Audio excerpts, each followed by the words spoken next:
Hosanna, sing hallelujah to Jesus the Most High. Hosanna, sing hallelujah to Jesus the Most High.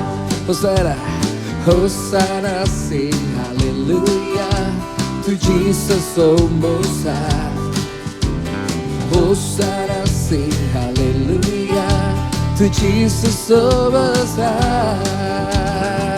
It is so good to praise the Lord and make music to your name, Most High.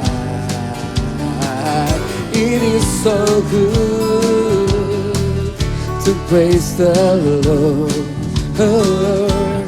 and make music to your name, Most High.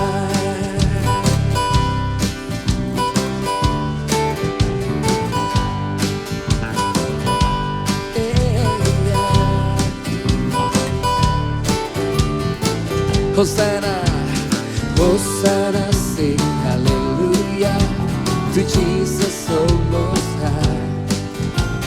Hosanna, sing hallelujah to Jesus the Most High.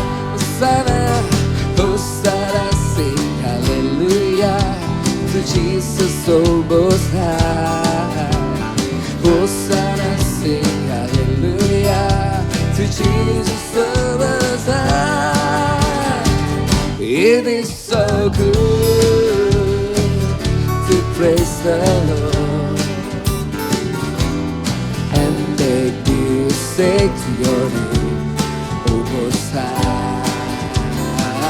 It is so good to praise the Lord and make music to your name, O Most High. It is so good, it is so good to praise the Lord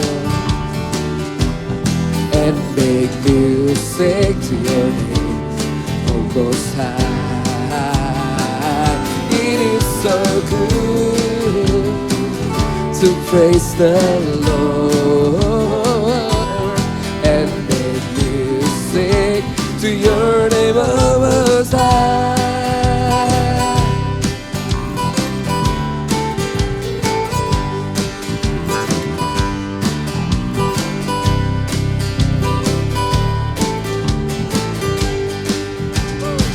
Come on!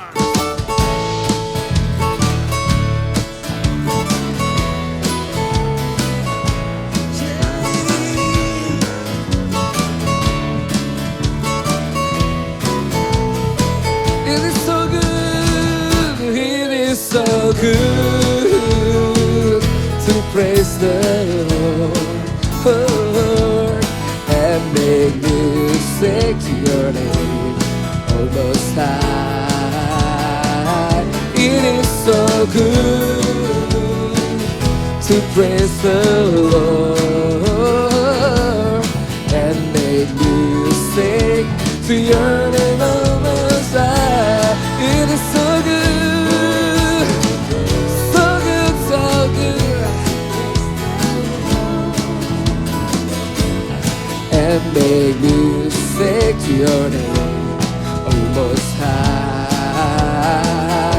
It is so good to praise the Lord and make music to your name, O Most High. Sekali lagi katakan, it is so good, it is so good to praise the Lord and make music to your name, O Most High. It is so good to praise the Lord and make music to your name, O Most High, and make music to your name, O Most High, and make music to your name, O Most High.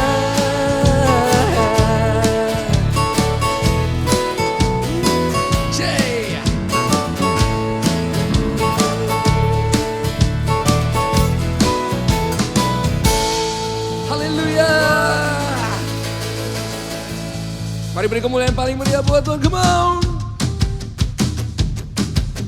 1, 2, 3, yeah.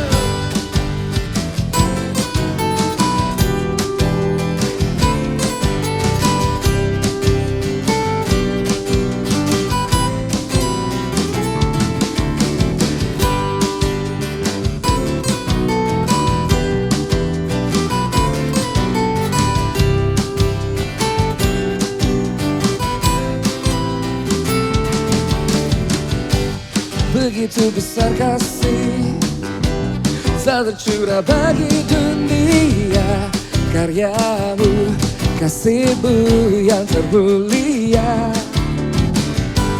tiada terselami. Besar dan ajaib perbuatanmu, kau beri hidupmu bagi diriku.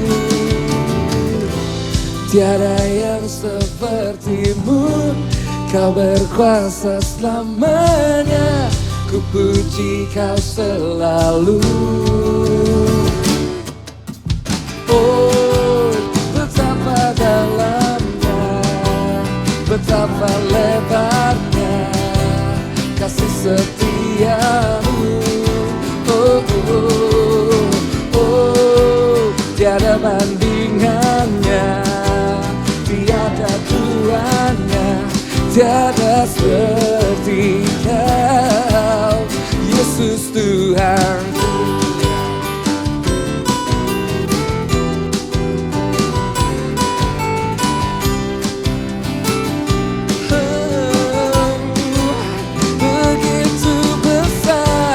Begitu besar kasih tak tercurah bagi dunia, karyamu, kasihmu, oh yang termulia tiada terselami.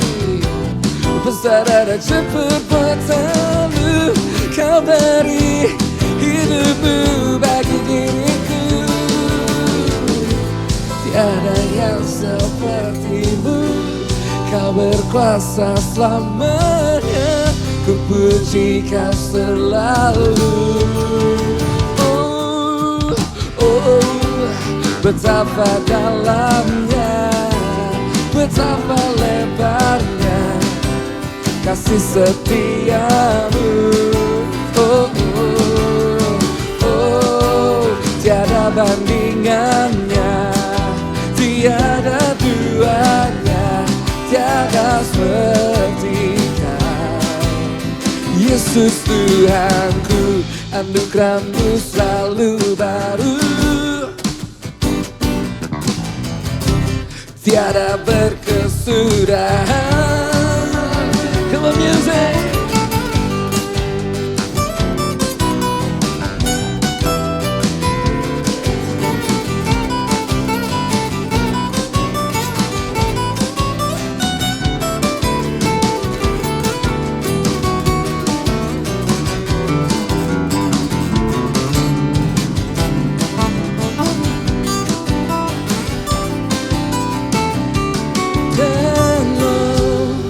Betapa dalamnya, betapa lebarnya kasih setiamu. Mari yang di rumah angkat tanganmu, katakan, oh tiada bandingannya, tiada duanya, tiada seperti kau.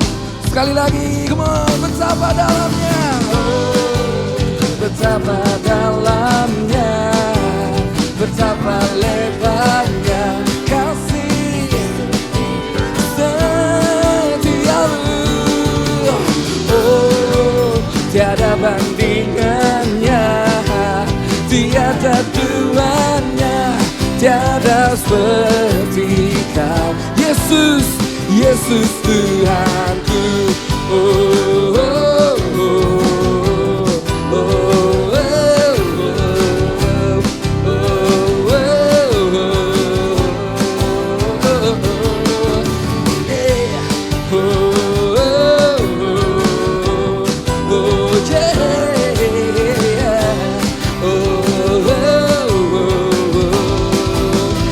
Yesus Tuhanku. Mari beri kemuliaan buat Tuhan.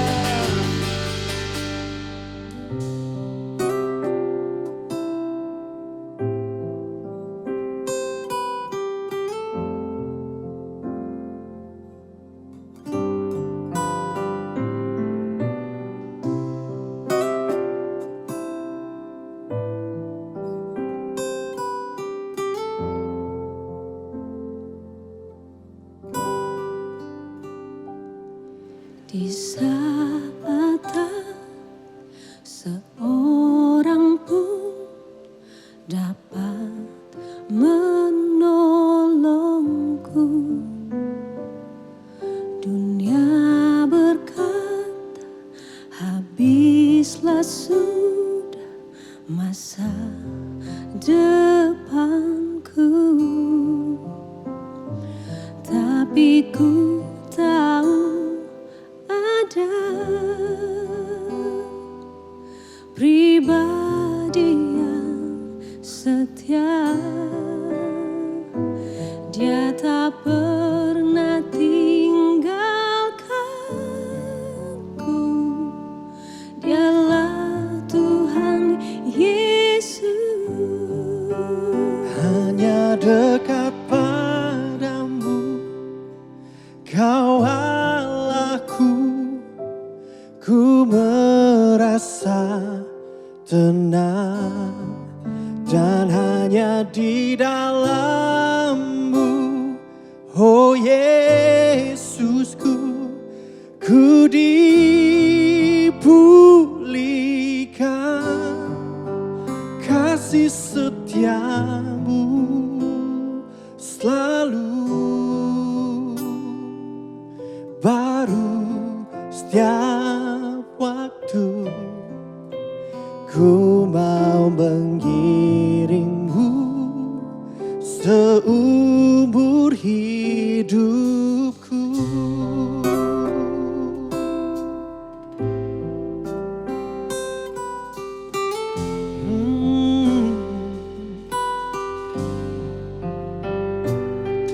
Di saat tak seorang pun dapat menolongku, dunia berkata habislah sudah masa depanku, tapi ku tahu ada pribadi yang setia. Dia tak pernah tinggalkanku.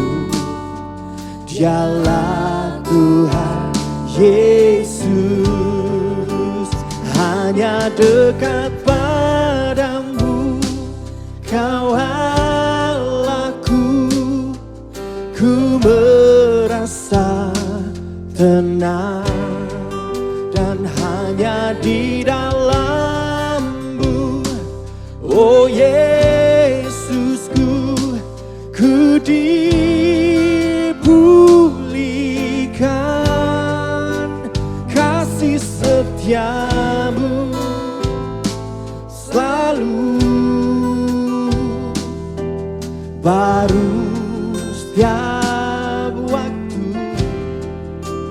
Ku mau mengiringmu seumur hidupku.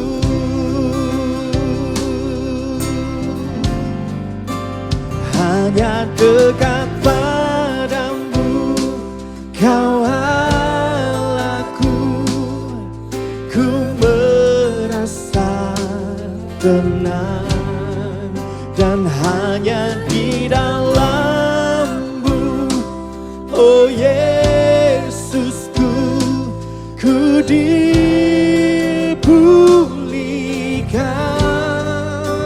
Kasih setia-Mu selalu baru setiap waktu. Ku mau mengiring seumur hidupku.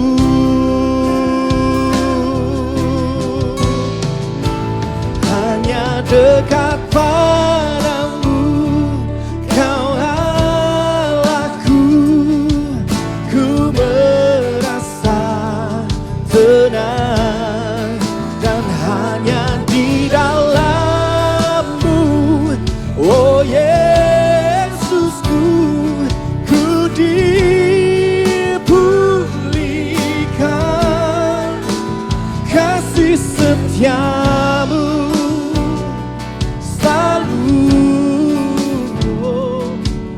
baru setiap waktu. Ku mau mengiringmu seumur hidupku.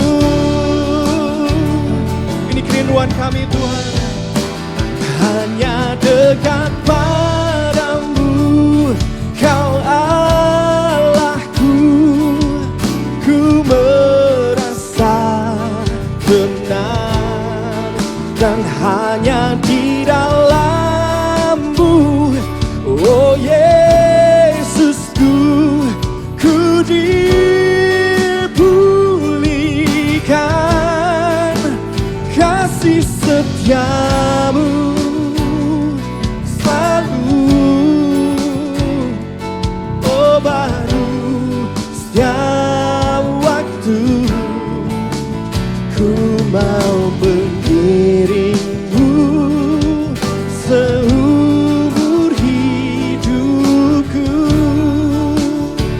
Kami mau mengiringmu, ku mau mengiringmu seumur hidupku. Mau mengiringmu Tuhan, ku mau mengiringmu seumur hidupku. Mari nyatakan kerinduan hati kita, sembah Dia, mengiringmu bersamamu Tuhan. Kami mau hadirat-Mu, kami mau pribadi-Mu Tuhan. Mengiringmu seumur hidupku Tuhan, bersamamu di dekatmu Bapa.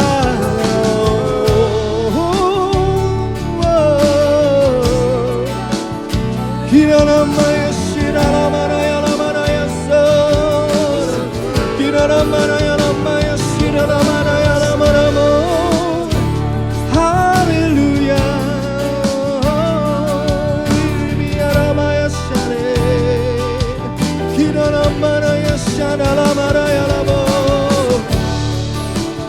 Hanya bersamamu jiwaku tenang.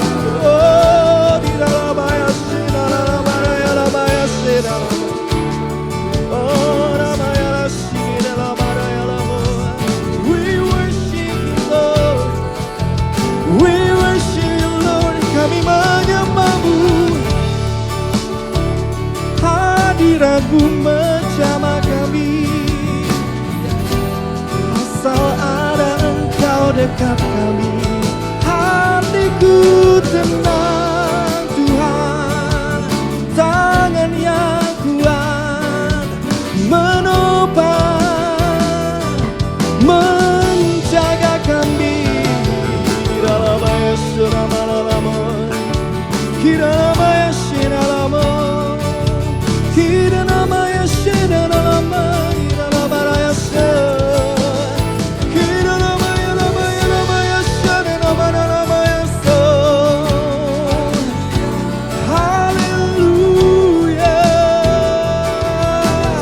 Hanya dekat padamu, hanya dekat padamu, Kau Allahku, ku merasa tenang, dan hanya di dalam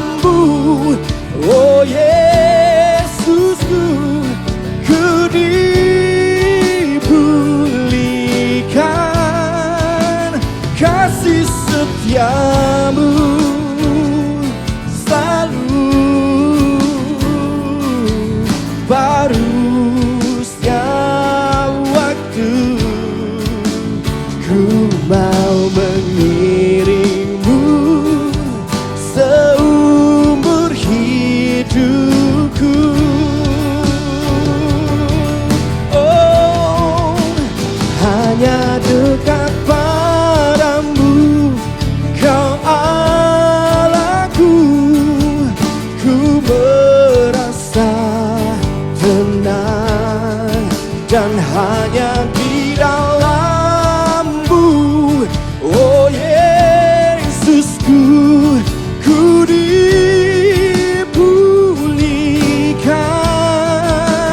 Kasih setia-Mu selalu baru setiap waktu. Ku mau mengiringmu seumur hidupku. Oh, ku mau mengiringmu seumur hidupku. Ku mau mengiringmu, oh, ku mau mengiringmu seumur hidupku.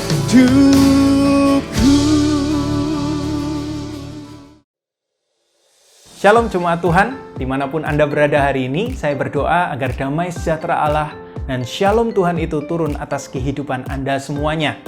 Senang sekali bisa berjumpa dengan Anda di ibadah online minggu ini. Tidak berasa kita sudah masuk di pertengahan tahun 2020. Walaupun kita masih ada dalam situasi pandemi, saya berharap agar Anda semuanya dalam kondisi prima, baik secara jasmani maupun rohani, bahkan lebih berapi-api di dalam Tuhan. Oleh sebab itu, saya mengajak Anda semuanya untuk tergabung di dalam sebuah komunitas, yaitu Connect Group.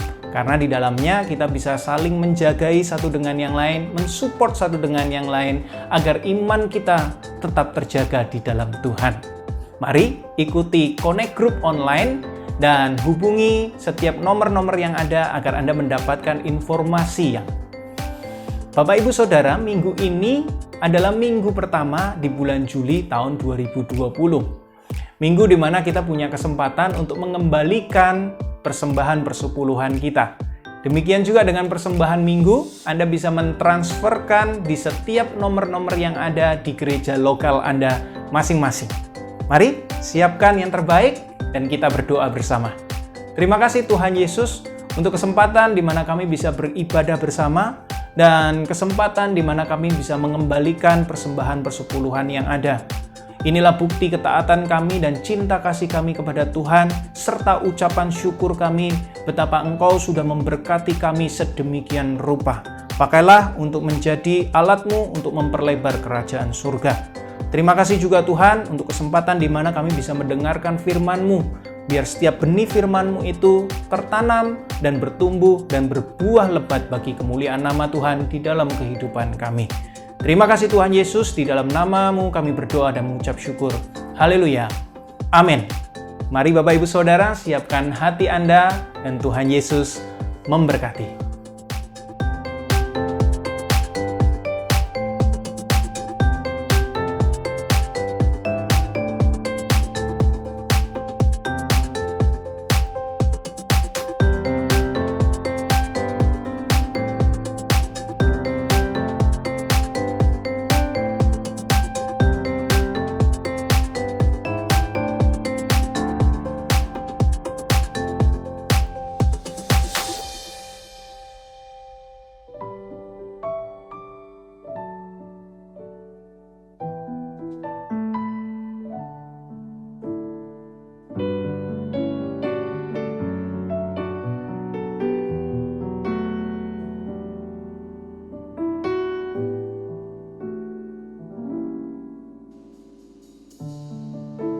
Ketika ku khawatir kalau di hatiku,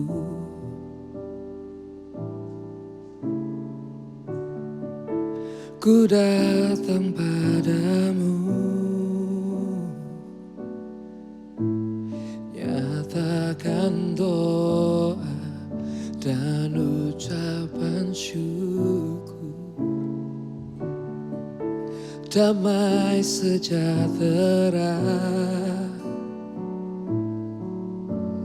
yang melampaui segala akal akan memelihara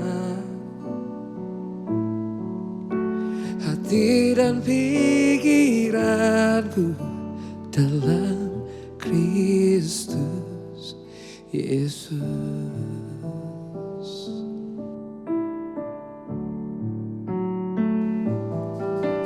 Semua yang benar, semua yang mulia, semua yang adil dan suci, semua yang manis, yang sedap didengar, semua kebajikan yang patut dipuji, ku pikirkan semua itu.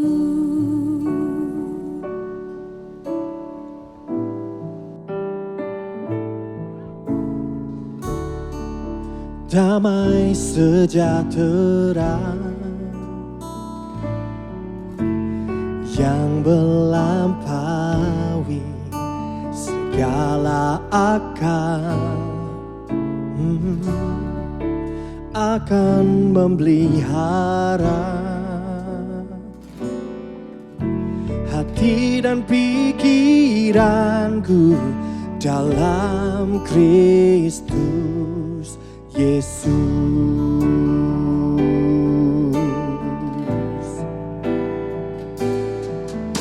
Semua yang benar, semua yang mulia, semua yang adil dan suci,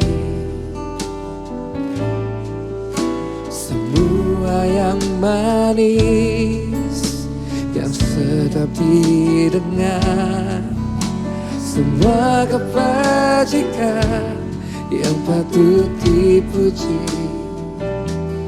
ku pikirkan semua itu.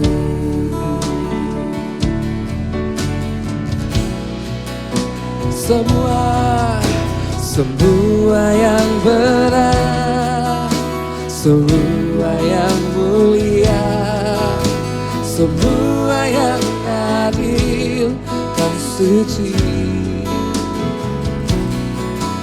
semua yang manis, yang sedap didengar, semua kebajikan yang patut dipuji, ku pikirkan semua itu. Semua yang benar, semua yang mulia, semua yang adil dan suci, semua yang manis, yang sedap, semua kebajikan yang patut dipuji, ku pikirkan semua itu. Semua yang benar, semua yang mulia, semua yang adil dan suci, semua yang manis, yang sedap didengar, semua kebajikan yang patut dipuji, ku pikirkan semua itu.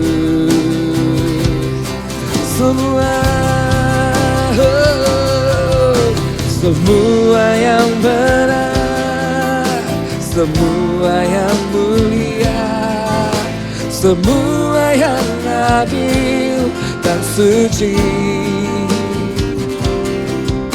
semua yang manis, yang sedap didengar, semua kebajikan yang patut dipuji, ku pikirkan semua itu semua.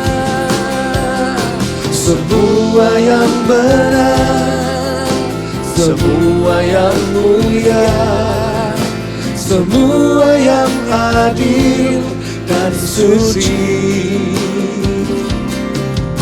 semua yang manis, yang sedap didengar, semua yang majikan, yang patut dipuji. Ku pikirkan semua itu, ku pikirkan semua itu, ku pikirkan semua itu. Inilah yang sedap didengar. Tahukah jemaat, saudara yang kukasihi, tiap hari kami merindukan engkau. We miss you so much, we love you, Jesus loves you. Katakan pada diri sendiri, Yesus mengasihi aku. Sedap didengar bukan? Puji Tuhan. Mari kita berdoa. Tuhan Yesus tercinta, sampaikan sabdamu, bangunlah kami semua. Bangunkan di dalam iman kami yang paling suci. Bersabda, bicarakan firman-Mu ke dalam telinga kami. Beri hamba-Mu kemampuan untuk menjelaskan. Sembunyikan hamba di balik salib Tuhan Yesus yang suci. Supaya mata hanya tertuju pada Tuhan. Dalam nama Yesus, amin. Puji Tuhan. Shalom semua. Mari kita buka Alkitab kita bersama-sama. Amsal 12. Buka di sana. Saya beri judul khotbah saya minggu ini, Amsal Kehidupan, akselerasi dalam bisnis dan pekerjaan. Justru di masa-masa seperti ini, waktu masa-masa pandemi dan sepi, ada baiknya kita kembali kepada basic. Kembali kepada dasar firman, fundamental iman, termasuk di dalam bisnis dan pekerjaan. Berikut adalah nasihat-nasihat dari Raja Salomo, sebuah pesan sukses. Sebuah prinsip sukses di masa yang sulit dan sukar. Sebab Tuhan menyuruh kita dan Tuhan telah memilih kita untuk berbuah di setiap musimnya. Ambil catatan, jangan lewatkan satupun pewahyuan. Amsal 12 ayat 9. Ayat per ayat kita baca bersama, lalu saya jelaskan. Ayat 9 ya, sudah dibuka di Alkitabnya tentunya. Mari kita baca bersama dengan suara keras, Tuhan mendengarkan. 1, 2, 3. Lebih baik menjadi orang kecil, tetapi bekerja untuk diri sendiri, daripada berlagak orang besar, tetapi kekurangan makan. Teruskan ayat-ayat berikutnya. Orang benar memperhatikan hidup hewannya, tetapi belas kasihan orang fasik itu kejam. Siapa mengerjakan tanahnya akan kenyang dengan makanan. Tetapi siapa mengejar barang yang sia-sia tidak berakal budi. Orang fasik mengingini jala orang jahat, tetapi akar orang benar mendatangkan hasil. Orang jahat terjerat oleh pelanggaran bibirnya, tetapi orang benar dapat keluar dari kesukaran. Setiap orang dikenyangkan dengan kebaikan oleh karena buah perkataan. Dan orang mendapat balasan daripada yang dikerjakan tangannya. Ayat 9 sampai 14. Saya baca sekarang ayat per ayat, saya jelaskan sambil Anda mencatat. Lebih baik menjadi orang kecil, tetapi bekerja untuk diri sendiri, daripada berlagak orang besar tetapi kekurangan makanan. Pilihan kita adalah antara kita mau jadi raja di tempat rendah atau budak di tempat tinggi. Kalau soal pertumbuhan dan mengembangkan potensi, jangan zona nyaman. Kebanyakan kita hanya mau jadi ikan raja di akuarium yang kecil. Kita nggak mau belajar dari yang lebih besar. Kita nggak mau dikoyakkan atau didorong keluar dari zona nyaman untuk belajar dari orang lain. Pokoknya saya mau sama orang-orang itu melulu. Ya begini aku dari dulu. Enggak loh ya, kalau soal pertumbuhan ayat ini nggak berlaku. Tapi kalau untuk kemerdekaan finansil, untuk kesejahteraan keluarga atau diri sendiri, untuk investasi masa depan, untuk bisa mencukupkan diri kita dengan apa yang ada, maka ayat ini berguna. Lebih baik menjadi orang kecil, tapi kerja untuk dirinya sendiri. Daripada berlagak orang besar, ya kan, jaga image, semua hanya pencitraan, tapi sesungguhnya kekurangan makanan, hutang kiri kanan. Ayat ini mengajarkan kepada kita sebuah susunan priority. Agar hati kita itu gak salah mengejar perkara sia-sia. Di masa-masa pandemi atau masa-masa pemulihan seperti ini, di mana bisnis dan pekerjaan kita perlahan-lahan mulai kembali normal. Yalah, katakan new normal lah, atau apa saja namanya, segala sesuatu akan kembali seperti dulu dengan perkara-perkara baru. Pokoknya bisnis mulai jalan, toko mulai buka. Nanti suatu saat sekolah akan kembali.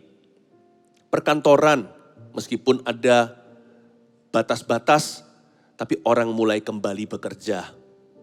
Bumi ini berputar pada porosnya. Semua yang naik akan turun. Semua yang turun ada kesempatannya untuk melompat ke atas. Roda berputar terus-menerus. Ya. Tapi jangan sampai kita mengikuti alur kehidupan, kita nggak punya prinsip kebenaran. Kita jadi makhluk kebetulan. Jikalau ombak membawa kita ke kiri, maka kita ke kiri. Jikalau angin berhembus ke kanan, kita ikut ke kanan. Manusia Allah harus berprinsip. Harus berikat pinggang kebenaran. Kita harus punya solusi sebelum problema tiba. Kita harus punya pendirian. Jadi jangan pelin-pelan. Nah demikian yang ayat 9 ajarkan. Berikut ini susunan. Selalu kejar 1, 2, 3 yang pertama dulu sebelum kedua. Yang ke satu namanya kebutuhan atau necessities dalam bahasa Inggrisnya. Yang kedua namanya kenyamanan, dalam bahasa Inggrisnya conveniences. Yang ketiga baru kemewahan atau luxuries. Jangan terbalik. Kalau kita kejar barang, berlagak orang besar demi pencitraan, lama-lama nanti kita gak punya tabungan. Banyak orang begitu. Dia gak mampu, tapi dia beli ini itu untuk bisa memukau lawan jenis. Atau supaya dia bisa diterima di klub teman-temannya. Supaya satu liga dengan orang-orang yang dikaguminya. Dia korbankan necessities atau kebutuhan demi kemewahan.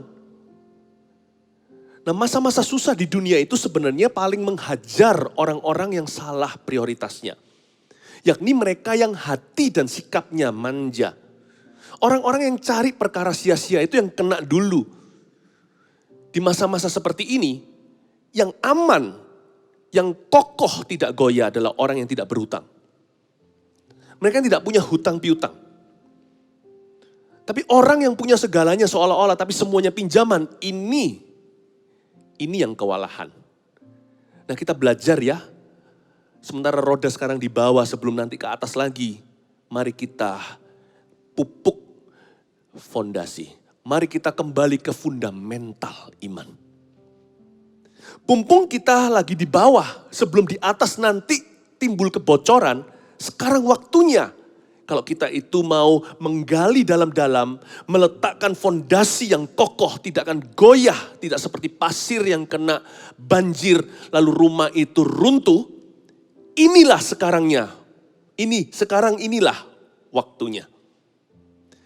Kebutuhan, peduli amat orang mikir apa, jangan main gengsi. Nomor 1 itu necessities. Lalu setelah itu baru kenyamanan. Setelah kebutuhan sudah kita penuhkan. Apa yang basic, yang dasar. Baru setelah itu kita upgrade untuk lebih nyaman. Kemewahan itu bisa ada, bisa tidak, itu opsional. Jikalau ada orang mampu, jangan iri. Selama orang itu punya hati memberi, orang itu bukan hidup bagi diri sendiri. Kalau Tuhan berkati, jangan kita iri hati. Supaya suatu hari kita juga bisa diberkati secara materi. Tapi kalau kita diberkati secara materi, lihat orang lain susah, payah, ya kita juga harus tergerak untuk membantu. Jangan sombong hati, jangan meremehkan orang yang lebih rendah. Sebab di mata Tuhan, kita berdiri sama tinggi, duduk sama rendah. Ingat itu. Kalau saya punya prinsip di ayat 9 ini, lebih baik saya jadi raja di tempat rendah. I lower my ekspektasi. Saya turunkan harapan. Saya nggak perlulah mencoba untuk membuktikan diri sama siapa-siapa. Yang penting saya hidup damai sejahtera. Yang penting saya jadi berkat. Mending saya jadi raja di rumah sendiri daripada saya jadi budak di rumah kontrakan. Ayat ini luar biasa loh. Kalau kita bisa pegang ini, amsal kehidupan ini, maka niscaya pastilah dalam bisnis dan pekerjaan kita di kemudian hari akan mengalami akselerasi, akan mengalami percepatan. Karena kita punya modal prinsip yang benar. Hal-hal seperti ini pengetahuan umum, tapi banyak orang melanggar. Kalau kita kembali faithful, setia dalam perkara kecil, Tuhan akan beri kita perkara besar. Kalau kita bisa dipercaya dengan perkara sederhana, yang rumit pun akan diberikan. Sebelum komplikasi terjadi, basicnya harus bersih. Ini dia, tangkap di hati. Ini firman untuk setiap kita, tangga ekonomi yang biasa sampai konglomerasi. Firman ini bukanlah ilmu ekonomi dunia. Ini adalah ekonomi kerajaan Allah, dimulai dengan motivasi hati dan prioritas yang takut akan Allah. Ya, ayat 10 kita lanjutkan.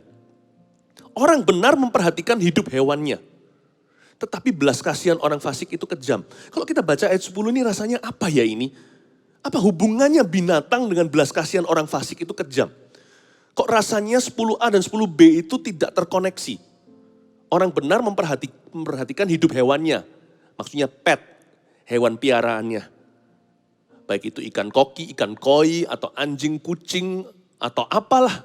Ada juga hewan piaraan yang aneh-aneh. Ya kan, kadal mungkin, lizard, dan sebagainya.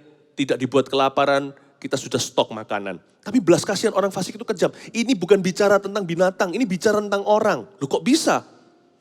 Karena orang benar dan orang fasik di sini ditandemkan, dilawankan.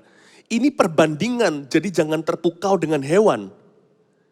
Ayat ini mengajari kita dan memerintahkan, menasihati dari Salomo punya amsal, dari Tuhan tentunya untuk kita. Apa nasihat Tuhan di balik ayat 10? Ini dia. Hiduplah dalam standar kasih yang tinggi. Jangan jadi orang itu matre. Kita punya DNA itu kasih. Kode iman kita, iman pun bekerja melalui kasih. Jadi kodenya adalah love, bukan things. Mari kita belajar untuk mencintai manusia, bukan mencintai benda. Mari kita memanfaatkan benda, bukan memanfaatkan manusia. Love people, not things. Use things, not people. Saya ulang. Kasih itu kepada orang. Memanfaatkan itu barang, jangan terbalik-balik. Ya kan? Orang kita manfaatkan demi barang yang kita cintai. Ayat ini bicara tentang hewan dan belas kasihan orang fasik itu kejam. Begini loh, standar kasih orang fasik terhadap sesamanya hanya sama dengan standar kasih orang benar terhadap hewannya. Paham ya? Orang fasik itu loh, cara mereka memperlakukan sesamanya itu nggak lebih baik daripada cara orang benar memperlakukan hewannya. Demikian jahatnya orang fasik dan demikian mulianya orang benar. Jadi betapa herannya kasih orang benar terhadap sesamanya. Ini agak perlu mencerna, saya ulang lagi. Cara orang fasik memperlakukan sesama itu nggak lebih baik dibandingkan dengan cara orang benar memperlakukan hewannya. Berarti orang fasik itu memperlakukan manusia seperti hewan, seperti barang, seperti benda. Manusia itu objek, yang mereka mau itu benda. Bahkan tidak jarang mereka bersedia membunuh, mencuri. Demi alasan-alasan pribadi. Demi mencapai mimpi mereka, mereka halalkan semua cara. Korbankan teman, Kalau perlu korbankan keluarga. Cara mereka memperlakukan sesama mereka itu loh, nggak lebih baik daripada cara orang benar, orang saleh, orang kudus memperlakukan hewannya. Malah lebih baik cara orang kudus memperlakukan hewannya dibanding dengan orang fasik. Nah, pertanyaan saya sekarang adalah, orang fasik, orang benar ini bukan status, orang fasik bukan orang kafir. Orang kafir itu nggak punya Tuhan, orang fasik ini ngaku-ngaku Tuhan. Tapi perlakuan mereka terhadap sesama mereka membuat Allah memanggil mereka dan memberi mereka label fasik. Pertanyaannya sekarang, Anda dan saya ini orang fasik atau orang benar? Yang kita cinta itu manusia atau benda? Apakah kita menghalalkan segala cara? Dan kalau kita orang benar, Alkitab mengatakan, standar kasih kita itu tinggi. Sama hewan aja peduli, apalagi sama sesama. Betapa hebatnya dan herannya cara orang benar memperlakukan sesamanya. Tidak tertandingi sama orang fasik yang seolah-olah punya segala-galanya. Tapi memperlakukan sesamanya seperti binatang. Bapak ibu saudara, hari-hari ke depan, kita harus makin murni. Yang kita kejar bukan harta materi. Amsal kehidupan ini bicara akselerasi dalam bisnis dan pekerjaan kita. Tapi yang kita kejar bukan harta. Standar tertinggi adalah kasih. Ya. Pastikan kita hidup menurut peraturan Yesus Kristus di dalam hati. Kasihilah sesamamu manusia seperti dirimu sendiri. Sehingga dunia malu cara mereka memperlakukan sesamanya. Melihat kasih Yesus di hidupmu. Sehingga dunia tertemplak melihat, wow, orang Kristen kok bisa gitu ya. Bahkan mengasihi musuhnya, beri pipi kiri segala. Memberikan bara api di kepala musuhnya itu loh. Anaknya datang minta roti dikasih, minta air diberi. Orang dunia dicelikan matanya. Dan mereka tahu bahwa Yesus adalah Tuhan. Karena perlakuan kita terhadap sesama. Jangan pernah setengah jalan sama Tuhan. Iman kita ini bukan agama, tapi a way of life atau jalan kehidupan. Dan jalan kita itu ke sorga lebih tinggi daripada jalan bumi. Jangan terapkan standar dunia. Bagaimana memperlakukan sesama. Pakai standar Allah yang super tinggi. Namun tidak sukar untuk diikuti. Sebab semua perintah Tuhan kalau hati kita penuh dengan kasih Yesus. Adalah mudah. Natural, alami. Kalau ada Yesus dalam hati. Kita bisa mengasihi sesama kita. Bahkan mengampuni orang yang bersalah pada kita. Karena Yesus sudah mengampuni kita dulu. Karena Yesus sudah mencuci kaki murid-muridnya. Kita bisa melayani orang lain. Betapa tingginya standar orang benar. Orang fasik tidak bisa menandinginya. Paling-paling samai cara orang benar memperlakukan hewannya. Jangan jadi orang fasik. Hargai sesamamu manusia. Hormati mereka. Yang seolah-olah gak punya apa-apa. Jangan nilai orang dengan barang. Pakaiannya. Mobil kendaraannya. Jam tangan tasnya. Jangan Bapak Ibu Saudara. Manusia bukan benda. Mulai hari ini setiap orang Kristen. Gak peduli sekaya apapun, diberkati seperti apapun juga. Diberkati itu satu hal, jadi berkat itu hal yang lain. Jadilah berkat, diberkati atau tidak itu urusan Tuhan. Pilihlah untuk jadi berkat. Kalau Anda diberkati dengan materi, mari kita semua jangan sok-sokan. Hargai semua manusia. Usia berapa, rasnya apa, umurnya. Orang itu orang kaya atau orang biasa. Atau bahkan tidak punya apa-apa. Hormati orang. Jadilah orang benar, bukan orang fasik. Tidak boleh ada kefasikan di dalam gereja. Tidak boleh. Tidak boleh ada uang between you and me. Di antara kita satu sama lainnya. Bahkan Yakobus pun mengatakan kalau kita menilai orang dengan pakaian mereka atau apa yang mereka kenakan. Maka kita berdosa kepada Tuhan, kita menghakimi ciptaan Allah. Tapi kalau Anda dan saya belum diberkati secara materi, jangan iri hati. Ya, jangan iri hati. Kapitalisme atau memandang rendah, merasa diri punya segalanya itu salah. Komunisme juga tidak benar dan tidak dibenarkan. Melihat orang lain, kok enak dia begitu, lalu kita bunuh karakternya. Supaya apa? Kita bisa lampiaskan dosa Kain kita terhadap Habil. Kita bunuh saja. Tuhan berkenan sama dia, kenapa Tuhan tidak berkati dan terima persembahanku? Kenapa aku tidak? Kenapa aku tidak dipromosikan seperti orang itu? Iri hati adalah dosa yang jahat. Itu adalah dosa membunuh. Jadi jangan sampai kalau kita belum diberkati secara materi, lalu kita pedas kata-kata kita. Atau kita berbuat sesuatu yang buruk kepada orang lain yang diberkati. Atau kita tuduh-tuduh mereka sesuatu yang mereka tidak buat sama sekali dalam hidup ini. Padahal mereka memperoleh harta mereka dengan halal. Karena dengan rajin tangan bekerja, Amsal katakan, maka harta akan tiba. Mereka lakukan itu karena mereka memberi. Maka Tuhan memberikan kembali kepada mereka sesuatu yang mereka tidak duga. Kenapa? Apa hak kita menghakimi hamba orang lain kalau Tuhan yang mau memberkati? Jangan iri hati kalau orang lain diberkati. Memang ada orang yang dapat harta secara tidak halal, tapi tidak sedikit mereka yang diberkati karena layak dipandang oleh Allah. Berbahagia, bersukacitalah kalau orang lain punya sesuatu yang Anda belum miliki. Kalau mereka diberkati. Supaya suatu hari Anda pun akan diberkati oleh Tuhan. Jadi berkat itu bisa ketika kita miskin dan bisa ketika kita kaya. Jadi berkat itu soalnya adalah pilihan hati, bukan soal harta. Amin Bapak Ibu Saudara. Orang benar memperhatikan hidup hewannya. Tetapi belas kasihan orang fasik itu kejam. Ayat 11. Siapa mengerjakan tanahnya akan kenyang dengan makanan. Ini janji Tuhan, pegang erat-erat. Udahlah sekarang zaman susah kata orang, meskipun sudah kembali bekerja. Tapi pelan dan lamban. I know, tapi janji Tuhan itu tidak peduli keadaan.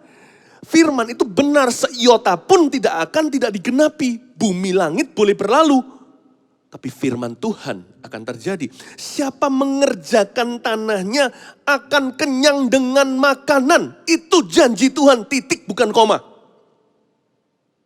Tapi siapa mengejar barang yang sia-sia tidak berakal budi, dalam bahasa asli atau bahasa Inggrisnya begini.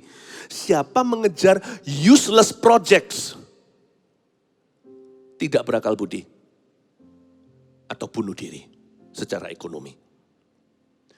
Barang yang sia-sia disebut useless projects atau proyek yang sia-sia. Dalam kehidupan kita ada banyak proyek sia-sia. Karena prioritas kita terbolak-balik gak keruan. Tapi janji Tuhan siapa yang kerjakan tanahnya sendiri. Mind your own business. Ya, jangan jadi busybody, jangan jadi orang yang suka campuri urusan orang lain. Kerjakan tanahmu sendiri. Talentamu, tanahmu, urusanmu. Maka Tuhan berjanji bahwa orang itu akan kenyang dengan makanan. Enggak tentu kenyang dengan barang, tapi kebutuhan so pasti dipenuhi. Kenyamanan bahkan, nah kemewahan itu opsi seperti yang saya katakan tadi 1, 2, 3 di ayat 9. Siapa kerjakan tanahnya akan kenyang dengan makanan. Mari kita punya komitmen, let's be busy. That's the only way to be easy. Ya. Mari kita menyibukkan diri dengan perkara-perkara yang berguna. Karena dalam kesibukanlah akan muncul kemudahan. Gak pernah kemudahan itu dimunculkan dari pengangguran. Sekalipun kita kena PHK, sibukkan dirimu dengan perkara-perkara baru. Kalau ada yang kehilangan pekerjaan. Karena dikatakan di ayat 11 siapa mengerjakan tanahnya. Bapak Ibu Saudara, gak tentu orang ini adalah juragannya, bisa jadi dua. Salah satunya, siapa mengerjakan tanahnya? Saya tanya, siapakah ini yang mengerjakan tanahnya? Apakah dia itu juragan tanah, owner atau pemiliknya? Atau dia adalah tenant, occupant? Apakah tanah ini milik pribadi atau kontraan, rental belaka?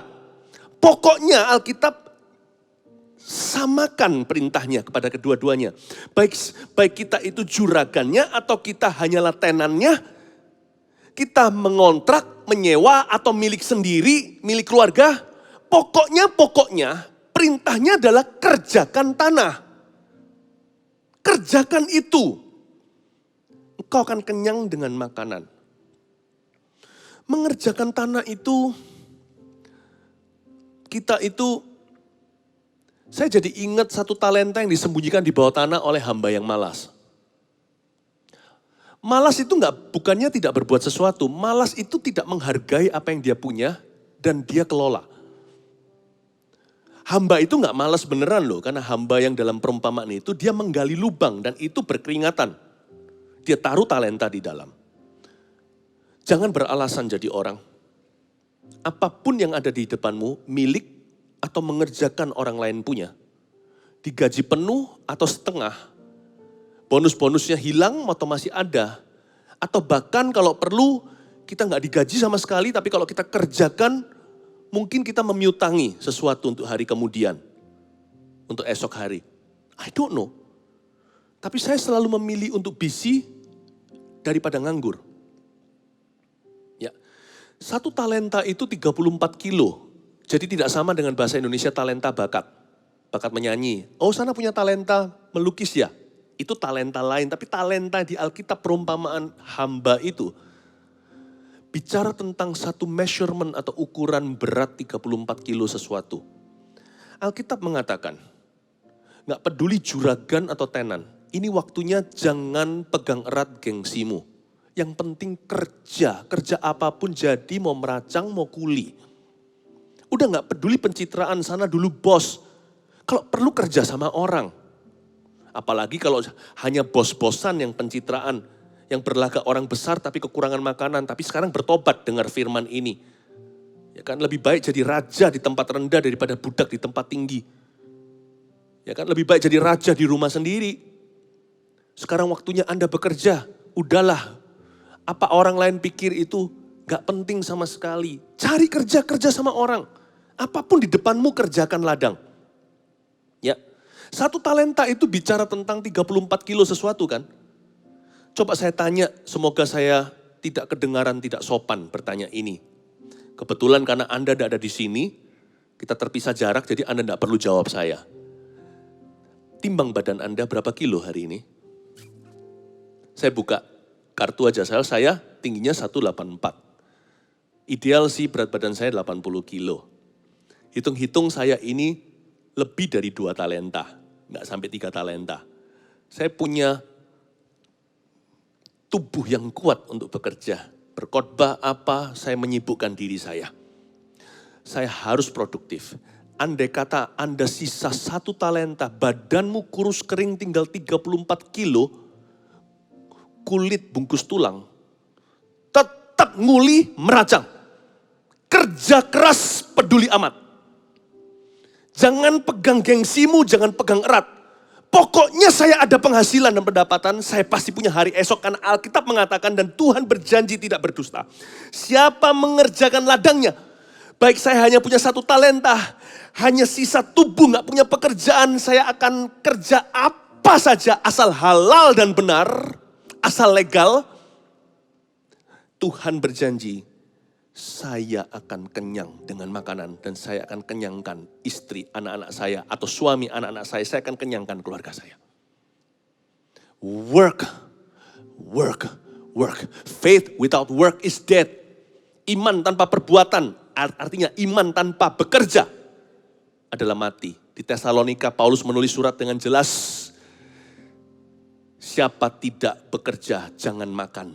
Dalam judulnya, di Alkitab bahasa Indonesia kita berdoa dan bekerja. Berdoa dan berusaha.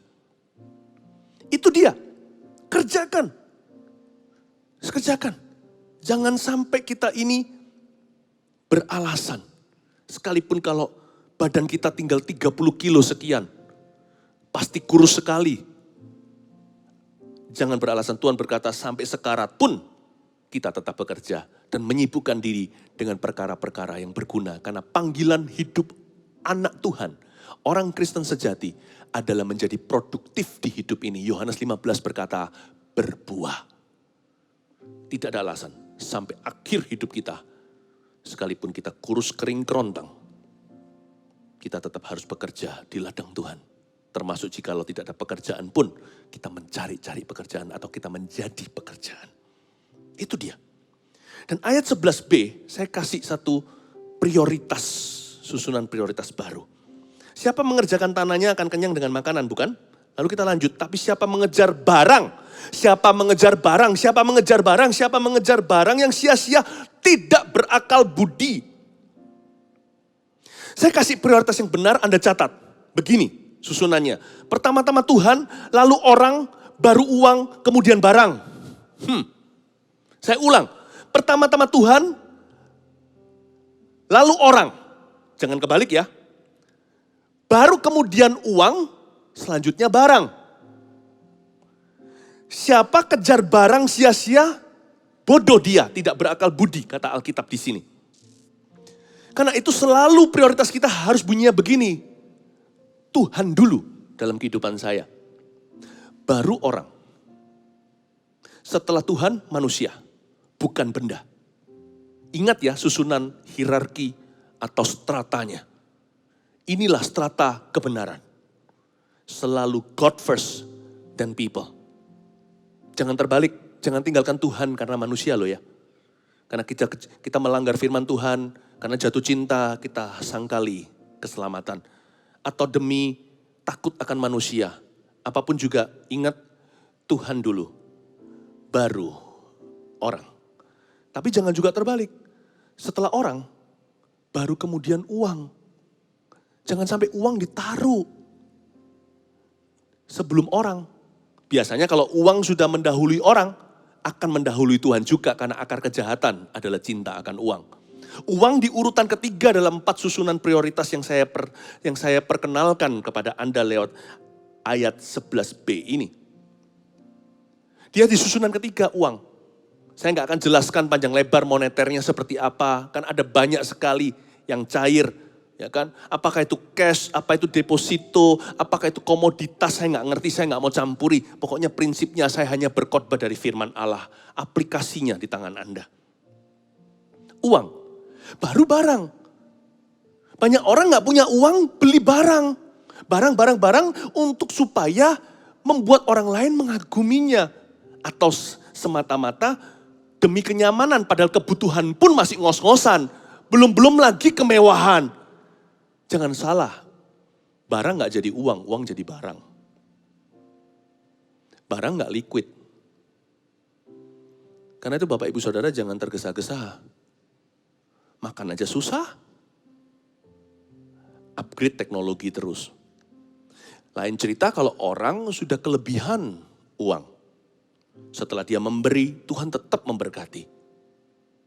Orang itu mau upgrade sesuatu itu urusan dia, jangan urusi urusan orang lain. Setiap gunung ada gunung lebih tinggi loh, setiap lembah ada lembah lebih curam loh. Kita bisa merasa orang itu kok kaya ya, kok enak ya. Anda kaya loh dibanding dengan yang kelaparan di Rwanda zaman dulu. Super kaya. Dibanding dengan mereka yang air bersih aja nggak punya. Kita bisa naik kendaraan sekalipun bukan naik pesawat. Ya hari-hari ini sih gak gampang kan, tapi zaman dulu katakan, Anda bisa naik pesawat sekalipun pesawat murah, itu sudah super kaya dengan orang yang harus jalan dari desa ke desa berhari-hari, lewati sungai, perahu kecil, ada buaya di dalamnya. Jadi pertanyaan saya, Anda bandingkan diri dengan siapa? Kalau sama atas ya kita papah, kalau sama bawah kita bisa angkuh dan sombong hati. Jangan banding sama orang lain lah. Kelola diri sendiri, tanggung jawab di hadapan Tuhan. Today, hari ini, have I lived according to your word? Sudahkah saya hidup menurut firman Tuhan? Jangan iri hati, iri adalah dosa yang bodoh. Jangan sombong hati lebih bodoh lagi. Iri dan sombong itu adalah dumb and dumber. Yang bodoh lebih bodoh lagi, sama-sama bodohnya. Bapaknya adalah setan. Siapa mengejar barang sia-sia gak berakal budi. Ingat ya dari uang, terus barang. Baru begitu. Apapun terjadi hari ini kalau saya gak punya uang, saya tetap layani Tuhan. Dan saya layani Tuhan bukan demi uang. Kita juga sama, kita menyembah Tuhan bukan karena Tuhan akan kasih kita uang atau barang. Atau bahkan kasih orang. Udah dapat atau belum dapat jodoh, aku tetap akan sembah Yesus. Yesus adalah Tuhanku. Prioritas ini harus benar. Sehingga kita bisa selalu menjadi berkat di masa susah, di masa jaya. Kita selalu bisa memberi dari kelebihan kita atau kekurangan kita. Kalau Tuhan di poros hati, kita akan selalu bisa memberi. Belajar dari nenek tua yang membuat hati Yesus kagum. Yang memberikan segalanya berapa peser hartanya. Bukan bicara soal persembahan. bicara soal sifat atau karakternya. Look, kalau prioritas kita benar, hidup kita akan berada di poros kehendak Allah. Saya bukan bicara tentang giving. Saya bicara tentang attitude, tentang sikap hati. Ingat ya, prioritas ini, God, people, money, dan things. Siapa mengejar barang sia-sia, orang itu membodohi diri sendiri. Itulah artinya tidak berakal budi. Haleluya. Ayat 12. Orang fasik mengingini jala orang jahat, tetapi akar orang benar mendatangkan hasil. Wah. Orang fasik mengingini jala orang jahat. Katakan jala. Tetapi akar orang benar mendatangkan hasil. Katakan akar. Good news-nya dulu, kabar baiknya. Akarnya orang benar itu selalu menghasilkan. Ya. Jadi kita harus mengakar dalam kebenaran. Niscaya hidup kita akan produktif dan terus menghasilkan. Up and down memang. Tapi orang benar jatuh 7 kali dia akan bangun. Tapi orang fasik akan terjerat dalam perangkapnya sendiri. Sebab orang fasik mengingini jalannya orang jahat. Ini saudara kembarnya, fasik dan jahat. Dia mengingini jala orang jahat. Apa itu jala? Jala orang jahat itu apa? Jala. Apa itu jala? Catat ini. Jala adalah orientasi hasil akhir dan menghalalkan segala cara. Itu artinya jala. Jala orang jahat itu. Orang fasik itu selalu result oriented. Dia orientasinya bukan Tuhan, orang, lalu kemudian uang barang. Bukan. Dia punya susunan prioritas bunyinya begini orang fasik. Me. God for me. Pokoknya Tuhan itu untuk saya harus melayani kemauanku. Orang for me. Money, my money. Barang, things, my things. Me. Sehingga orang fasik itu orientasinya adalah hasil akhir yang dia mau. Result oriented banget. Dan dia akan halalkan semua cara untuk dapat yang dia inginkan. Karena itu orang fasik mengingini jala orang jahat. Tidak heran. Karena itu appeals atau itu menarik bagi mereka. Tapi akar orang benar mendatangkan hasil. Apa itu akar? Akar orang benar di sini adalah orientasinya pada proses yang benar. Tidak menghalalkan segala cara. The ends do not necessarily justify the means. Ujungnya tidak harus menghalalkan segala cara. Ya, tidak harus menghalalkan semua cara-caranya untuk mencapai mimpinya. Orientasi proses yang benar dan menargetkan sukses yang permanen. Itu dia. Orang benar itu pikirannya jangka panjang. Dia nggak pendek. Aku sedih, bunuh diri, ambil tali, mau akhiri. Bukan begitu. Orang benar itu pikirannya jauh. Karena dia punya matanya Tuhan. Mata Kristus dan urapan pada kedua bola mata penglihatannya. Ya. Orang benar, akar orang benar itu pasti menghasilkan, tapi nggak tentu instan. Karena yang dia tekankan bukan orientasinya pada hasil akhir, orientasinya pada proses yang benar. Aku harus mendapat hasil, namun perjalananku harus berkenan. Dari kemuliaan kepada kemuliaan.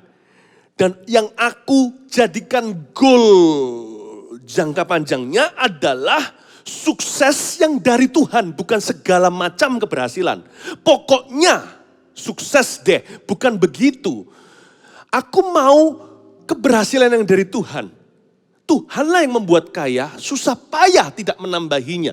Artinya kita tidak menyusahi Tuhan demi supaya kita kaya. Karena Alkitab mengatakan dengan jelas, Paulus pun memperingatkan, janganlah sibukkan dirimu dengan keinginan to be rich. Karena orang yang demikian menyusahi dirinya dengan berbagai perkara-perkara sia-sia dan jatuh ke dalam jerat pencobaan yang tidak perlu. Dia menyiksa diri dan semua orang yang dia kasihi. Tapi Tuhan yang membuat kaya susah payah nak menambahinya. Maksudnya orang yang disebut di sini sebagai orang benar, akarnya itu adalah ingin menyenangkan Tuhan. Karena itu dia tekankan prosesnya harus berkenan. Yang dia targetkan sukses yang dari Tuhan yang sifatnya permanen. Hasil akan tiba, jadi kita perlu tekun dan sabar. Ada hal-hal yang sifatnya mujizat instan, tapi ada hal-hal yang melalui proses dulu. Kadang-kadang proses itu dimulai dari lembah kekelaman. Makanya lembah kekelaman bukan ayat pertama, Mazmur 23 itu ayat sekian. Karena lembah itu bisa silih berganti, berdatangan. Pokoknya kalau kita ke bawah, percayalah kita bisa ke atas lagi kalau kita itu punya akar orang benar. Dan berakar pada kebenaran. Itu dia. Karena itu Bapak Ibu Saudara, saya mau dorong Anda kata-kata profetik ini. Build loyalties, not hunt for transactions only. Hari-hari ini, bangunlah loyalitas. Apapun itu maksud dan aplikasinya, Anda terapkan sendiri, Roh Kudus bantu. Bangunlah loyalitas. Bukan semata-mata mengejar transaksi. Kalau Tuhan first dan people baru money. Bangunlah hubungan, network Anda. Cicil. Sekarang mungkin kencangkan sabuk gak apa-apa, tapi anak panah sudah ada di tabungnya. Tunggu meluncur atau launching atau relaunching atau launching kembali. Tunggu sampai diluncurkan ulang, tunggu waktu.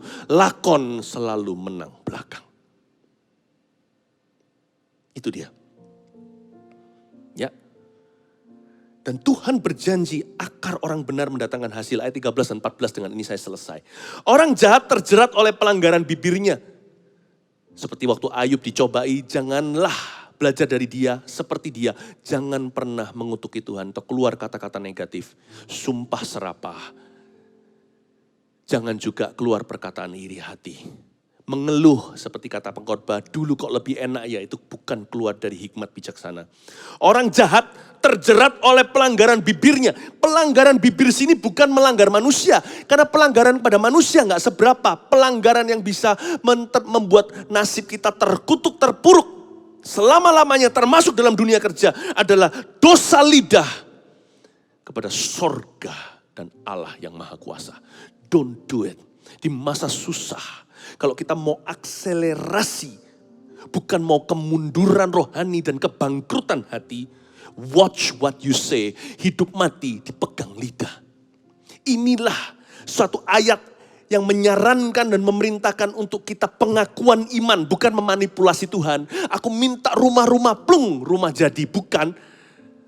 Tapi pengakuan kita harus sesuai dan selaras dengan iman kita kepada firman. Aku dapat melakukan segala perkara, semua perkara dapat kutanggung dalam Dia yang memberiku kekuatan.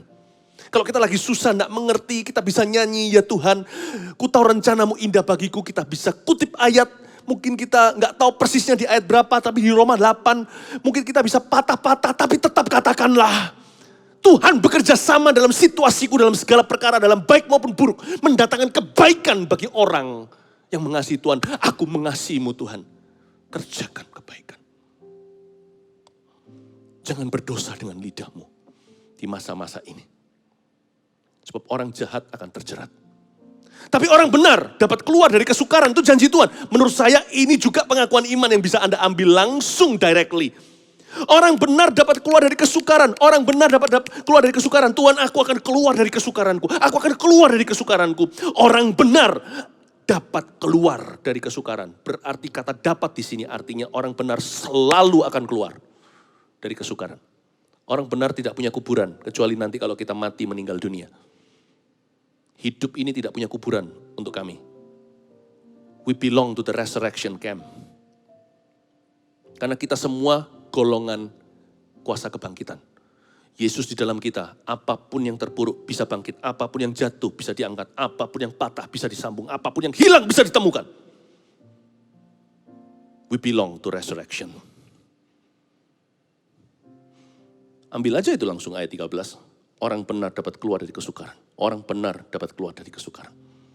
Ayat 14, setiap orang dikenyangkan dengan kebaikan oleh karena buah perkataan. Itu dia buah perkataan. Tuhan berjanji akan ada buah dari perkataan kita, yaitu akselerasi dalam hal ini. Hari ini saya mau menekankan percepatan itu akan Tuhan beri dalam bisnis dan pekerjaan kita. Dan orang mendapat balasan daripada yang dikerjakan tangannya. Apakah balasan daripada pekerjaan tangan orang yang lidah bibirnya diserahkan kepada Tuhan. Catat ini, tanah tidak lagi menjadi besi dan langit tidak akan menjadi tembaga. Kutuk Adam dan Hawa dicabut dari tanah dan dari angkasa.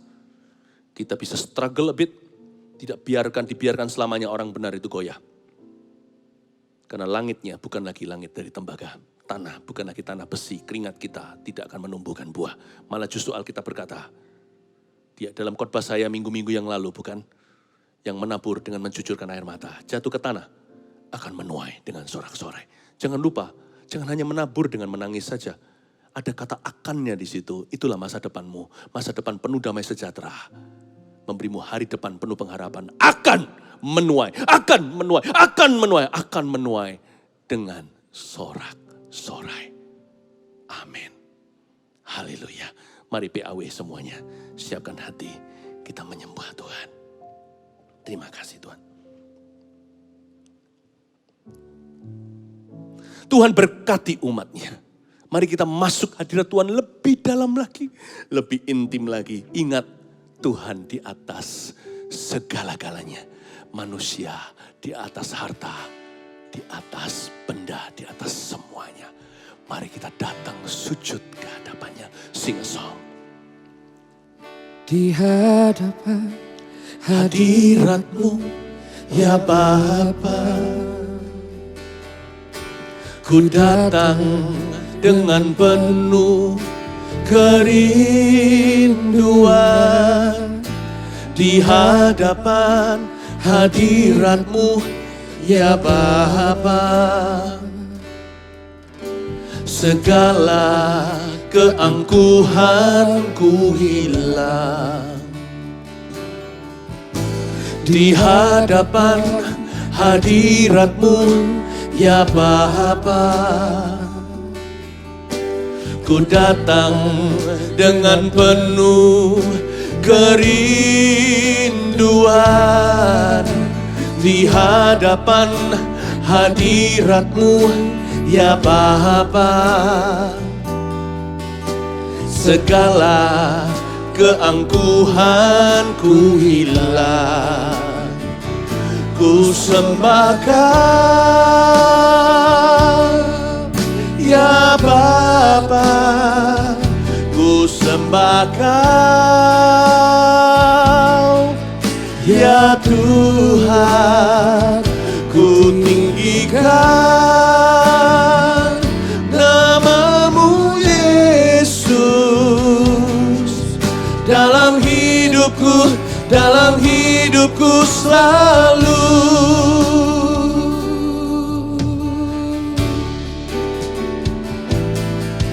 Di hadapan hadirat-Mu, ya Bapa. Ku datang dengan penuh kerinduan di hadapan hadirat-Mu, ya Bapa. Segala keangkuhanku hilang. Sekali lagi. Di hadapan hadirat-Mu, ya Bapa. Ku datang dengan penuh kerinduan di hadapan hadirat-Mu, ya Bapa. Segala keangkuhanku hilang. Angkat tanganmu, sembah Dia. Ku sembah Kau, ya Bapa. Ku sembah Kau, ya Tuhan. Ku tinggikan nama-Mu Yesus dalam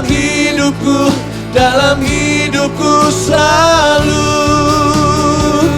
Ku sembah Kau, ya Bapa. Ku sembah Kau, Ya Tuhan, ku tinggikan nama-Mu Yesus dalam hidupku selalu. Ini dalam minggu perpuluhan kita akan bersama-sama melakukan sebuah ketaatan seperti yang saya sudah ajarkan. Bukan soal pemberian, tapi soal hati dan sifat kita di hadapan Tuhan. Kita semua bisa memberi dari kelebihan, kita juga bisa memberi dari kekurangan. Hati anak Tuhan selalu memberi kepada Tuhan. Amplop ini adalah sebuah simbol perpuluhan dan persembahan khusus yang di tangan saya. Angkat kedua tangan kita sama-sama, kita jadikan ini sebuah deklarasi kasih ke hadapan Tuhan. Tuhan, terima kasih. Kami tahu ya Tuhan, hari ini Engkau sudah memberkati kami terlebih-lebih daripada yang kami butuhkan. Terima kasih Tuhan, Engkau murah hati, apa yang Engkau berikan tidak bisa kami kembalikan dengan cara apapun juga. Karena Engkau sudah begitu mengasihi kami tanpa pamrih. Pemberian kami tidak dengan manipulasi, kami imani 30 kali ganda, 61 kali ganda, bukan itu. Pemberian kami tidak harus kembali. Bahkan pemberian kami ini adalah mengembalikan apa yang Tuhan sudah berikan sepanjang sejarah hidup kami. Thank you Tuhan untuk setiap tangan yang memberikan dari kelimpahan dan setiap tangan yang memberikan dari kesusahan. Berkati setiap jemaat-Mu hari ini ya Tuhan, Amsal kehidupan. Kami percaya ya Tuhan dengan segenap hati Allah kami Yehova Jireh yang memelihara. Ketika kami memberikan perpuluhan ini dari hati tulus dan murni, kami berikan karena kami adalah anak-anak Tuhan. Pakailah, berikan hikmat pada jemaat, pada gereja untuk bisa mengelolanya untuk orang. Untuk bisa memberkati orang-orang yang membutuhkan, memberitakan Injil, merintis gereja-gereja baru, mengirim misionaris, dan untuk selalu bergerak di kalangan orang-orang yang miskin dan membutuhkan untuk memberkati komunitas dan masyarakat. Pakai persembahan khusus perpuluhan kami dan persembahan sukarela kami untuk perkara-perkara demikian. Berikan hikmat selalu pada gereja untuk bisa menata keuangannya secara profesional, adil dan rata. Untuk bisa mengaturnya secara bersih dan untuk mengaturnya sesuai dengan visi-Mu. Dalam nama Yesus. Amin.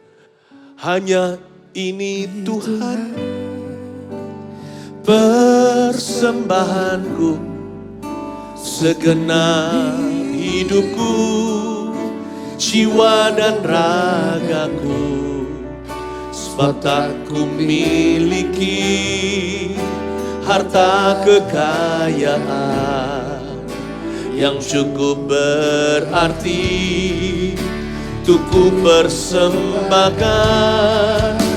Hanya ini Tuhan permohonanku, terimalah Tuhan persembahanku.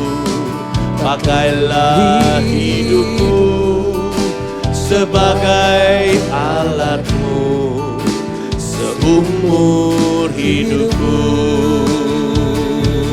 Hanya ini Tuhan, hanya ini Tuhan persembahanku, segenap hidupku, jiwa dan ragaku, sebab tak ku miliki harta kekayaan yang cukup berarti untuk ku persembahkan. Hanya ini Tuhan permohonanku, terimalah Tuhan persembahanku. Pakailah hidupku sebagai alat-Mu seumur hidupku. Inanalamaya sandenanaya sandana, Iyanalamaya sandenanaya naya so, Iyanalamaya naya sande, Iyanalamaya sandanaya sanaya so. Yana lama ya sandanaya ro. Yana lama ya se. Yana lama ya sandanaya so. Namaya sandanaya so. Yana lama ya sandanaya sande. Hallelujah, Hosanna, Hosanna in the highest. God save your people. Inana namaya sandanaya sande. Yana yo. Yana maya ramaya sandanaya. Inana maya sandanana maya se. Saya akan bicara kepada seseorang. Sekarang setiap jemaat demi keluarga dan pekerjaannya, akselerasi dalam bisnis dan karirnya kembali, khususnya family. Ulurkan tangan ke depan ke arah TV atau gadget Anda menyaksikan ini sebagai titik temu iman kita. Ulurkan ke depan, let me bless you. In the mighty name of Jesus. Terima kasih Tuhan, terpujilah namamu. Berkati Tuhan, bangkitkan setiap jemaat yang kerohaniannya terpuruk. Setiap bisnis yang pudar nyalanya. Ya Tuhan, atau yang patah terkulai. Bangkitkan kembali.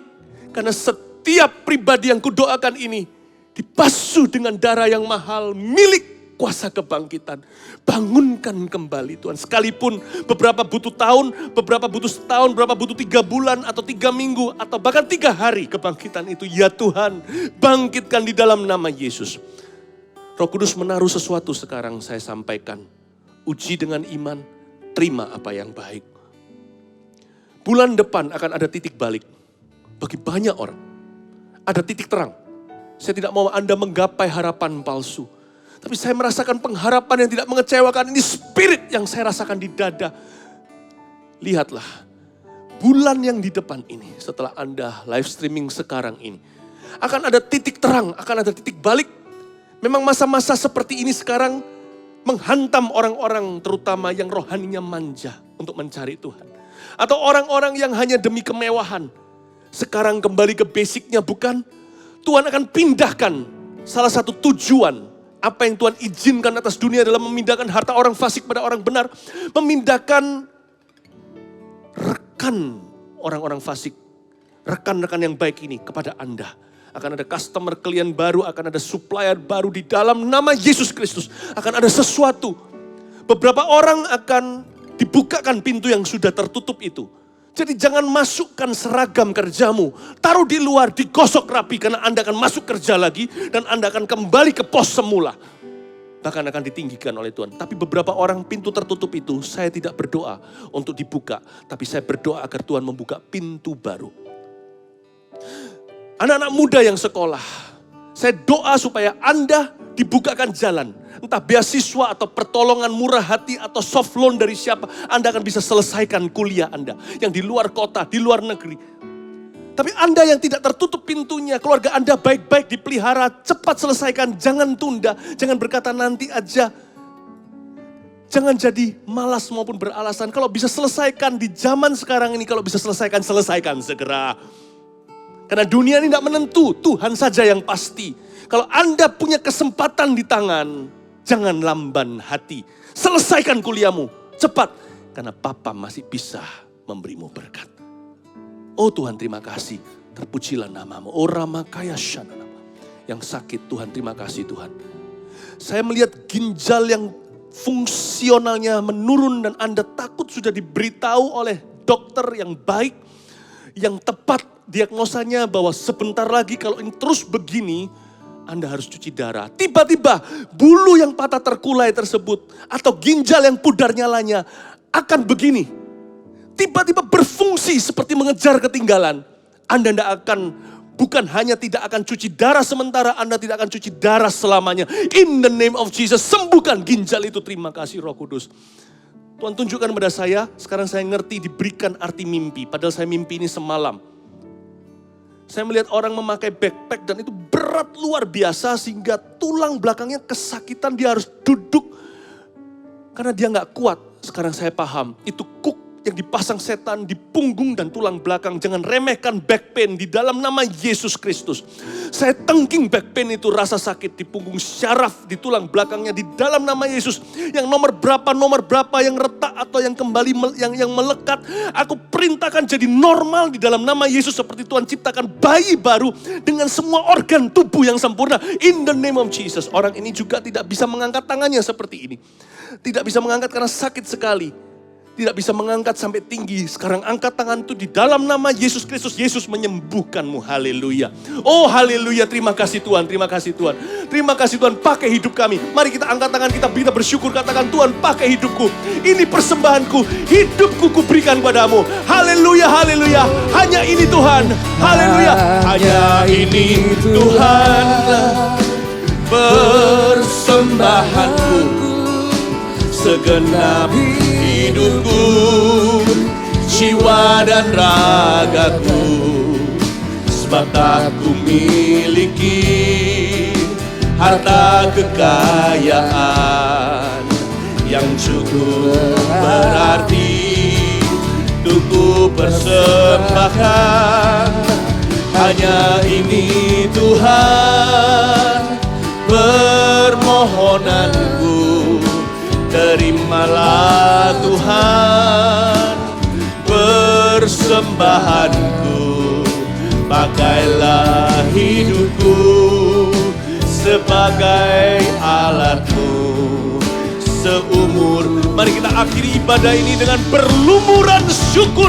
Angkat tangan tinggi-tinggi, pandang surga. Hanya ini Tuhan persembahanku.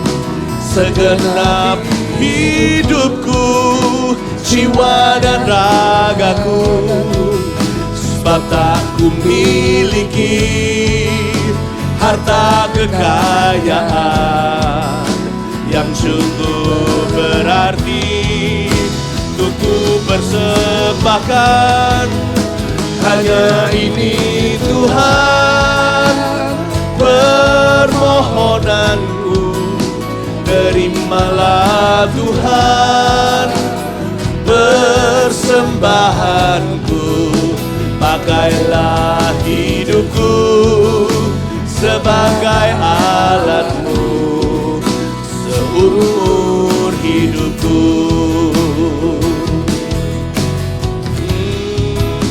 Pakailah hidupku sebagai alatmu seumur hidupku.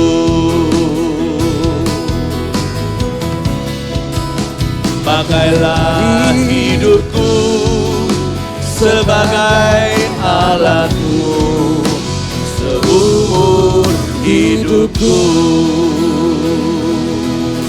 Mari kita angkat tangan kita sekali lagi. Terimalah berkat dari Allah Bapa, kasih setia dan kasih karunia tak terduga dari Yesus Kristus. Pengurapan Roh Kudus yang ajaib dan limpah ruah dalam hikmat, wahyu dan kuasa.